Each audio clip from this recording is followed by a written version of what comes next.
Good morning po sa ating lahat mga kapatid. May ibabahagi po ako sa inyo patungkol po sa aking recubitor. Sa manok at pabo, maganda lang po talaga yung aking recubitor. Pero pagdating po sa itlog ng pato, nako, ito po.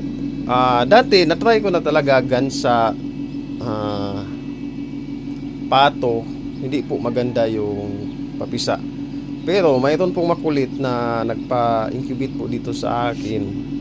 Nagpa-incubate talaga siya ng pato. So yung resulta ngayon mga kapatid, ayan o. Isang piraso lamang po yung napisa.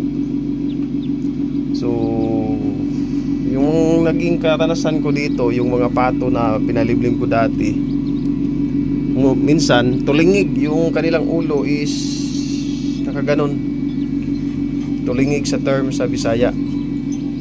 So kaya sa ngayon nakapag-decide na talaga ako na itong aking recubitor is hindi na ako magpapa-incubate ng itlog ng pato. Sa kadahilanan ng mahirap pumisa ng itlog ng pato at gansa itong aking recubitor. Siguro pwede lang siguro dito yung kapag may nahuli doon sa pugad, may crack na konti, tapos bumaba na yung nanay, ayun, pwede po siguro yun. Pero pag bago talagang itlog, ilalagay dito para mapisa, negative po yung resulta mga kapatid. Pero sa manok at pabo, maganda po yung resulta ng aking recubitor. Sa ngayon nga, ayan na, bakante na po yan. Pero yung ibang tree, may mga laman po yan. Yung iba hindi masyadong puno. Yung naigkandling ko na tanggalan na. Ayan. Pero dito sa baba, sobrang puno mga kapatid.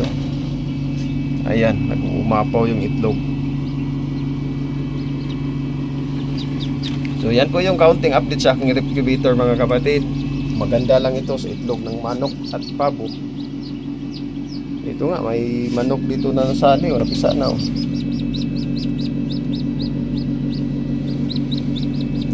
Pero sa itlog ng pato, negative yung aking recubitor.